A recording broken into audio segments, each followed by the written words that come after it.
तो हेलो दर्शकों, आज के इस वीडियो में हम लोग समझेंगे कि कुछ बच्चे ऐसा देखा गया है कि जब जन्म लेते हैं तो उनके जन्म से ही एक दांत लोअर लिप के पीछे एक छोटा सा दांत पेरेंट्स कई बार देखते हैं। तो इस दांत के बारे में हम लोग समझेंगे कि कई बार कुछ माताएं, कुछ जो मदर्स होती हैं वो देखती हैं कि उनके बच्चे की ओरल कैविटी में एक छोटा सा दांत लोअर जॉ के निचले जबड़े में सामने की ओर एक छोटा सा दांत निकला होता है। सो बेसिकली इस तरह के दांत बहुत रेयरली देखे जाते हैं और अगर ये जन्म के समय मौजूद हैं तो इनको नेटल टीथ के नाम से जानते हैं। और कुछ केसेस में ऐसा भी देखा जाता है कि ये 28 दिन, जन्म के 28 दिन, शुरुआत के 28 दिन जो होते हैं उसमें भी कुछ दांत ऐसे होते हैं जो कि इरप्ट कर जाते हैं। तो इस तरह के दांत जो कि जन्म के 28 दिन के बीच में 28 दिन के अंदर निकल जाते हैं और निकलते हैं, उग जाते हैं ओरल कैविटी में, तो इस तरह के दांत को हम लोग नियोनेटल टीथ कहते हैं। सो नेटल टीथ वो टीथ हो गए जो कि बच्चा जन्म से ही उसके मुख में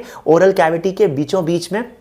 निचले जबड़े की तरफ एक आगे की होंठ के आगे की ओर निचले जबड़े में दिखाई देता है। तो ऐसे दांत अगर जन्म के समय ही मौजूद हैं तो उनको नेटल टीथ के नाम से कहते हैं। और अगर ये दांत जन्म लेने के 28 दिन के अंतराल में, 28 दिन के भीतर अगर ये उग जाते हैं, इरप्ट करते हैं, तो इस तरह के दांत को हम लोग नियोनेटल टीथ कहते हैं। सो बेसिकली नेटल टीथ का होना एक बहुत ही रेयर संभावना है। 2000 से 3000 बच्चों में अगर देखा जाए कि अगर 2 से 3000 बच्चे पैदा हो रहे हैं तो किसी एक में ऐसी संभावना होती है कि बच्चे के अंदर जन्म के समय ही नेटल टीथ दिखाई दे। तो बेसिकली ऐसे कंडीशंस में ऐसे ज़्यादातर देखा गया है कि अगर ये नेटल टीथ बच्चे की नवजात शिशु के अगर ओरल कैविटी में, निचले जबड़े में, होंठ के पास या कहीं भी अगर है, तो बेसिकली जब बच्चा अपना स्वॉलो करता है,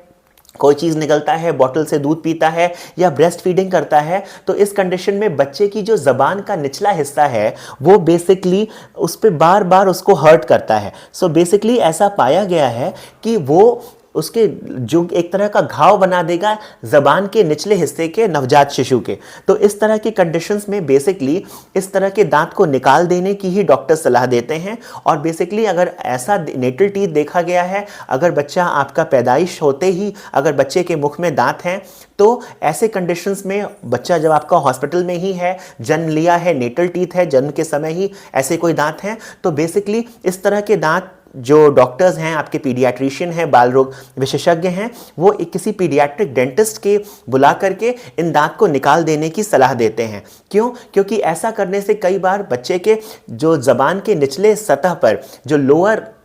सरफेस है टंग का, उस टंग के निचले सरफेस पे घाव या अल्सर बन सकता है। और कई बार जो माताएं, जो मदर्स हैं, अगर वो बच्चे की ब्रेस्ट फीडिंग कर रही हैं, तो अगर स्तनपान कराना है, ब्रेस्ट फीडिंग करना है, तो उस कंडीशन में भी जब बच्चा दूध का स्तनपान करता है माँ से, तो जो माँ के ब्रेस्ट के निपल्स हैं वहाँ पर भी उसको घाव या होने की संभावना होती है। तो इस कंडीशंस में बेसिकली इन दांतों को निकालने की डॉक्टर्स सलाह देते हैं। ज़्यादातर ये दांत जो होते हैं बेसिकली इसमें क्राउन स्ट्रक्चर ही होता है और जड़ें नहीं होती हैं। तो बेसिकली ये दांत मसूड़े के अंदर जो जिंजाइवा है, जो गम्स हैं, उसके अंदर बहुत ही लूज और वॉबली स्टेट में होता है, बहुत ही लूज देखा गया है। और उसमें एक्चुअली कोई जड़ नहीं होती है, वो बहुत सुपरफिशियल तरीके से मसूड़े के अंदर खाली क्राउन स्ट्रक्चर प्लेस होता है। सो ऐसे दांत को निकालने के लिए कोई बहुत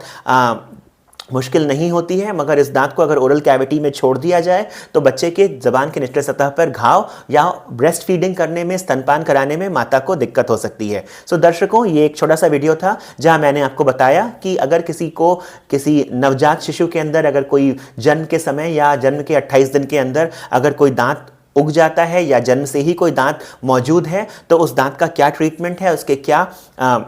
परिणाम हो सकते हैं, उससे क्या क्या नुकसान हो सकते हैं और उसका ट्रीटमेंट क्या है। सो दर्शकों, अगर ये वीडियो पसंद आया हो तो वीडियो को लाइक करना और चैनल को सब्सक्राइब करना ना भूलें। अगर आपकी कोई क्वेरीज हैं, कोई कमेंट्स हैं जो आप मुझसे पूछना चाहते हैं, तो आपका बहुत बहुत स्वागत है, मुझे कमेंट सेक्शन में कमेंट करें। जो दर्शक मेरे चैनल पर नए हैं, जिन्होंने सब्सक्राइब नहीं किया है, वो सब्सक्राइब करें और साथ ही बेल आइकन को दबाना ना भूलें ताकि मेरे आने वाले वीडियोज़ के बारे में आपको जानकारी मिलती रहे। Thank you for watching.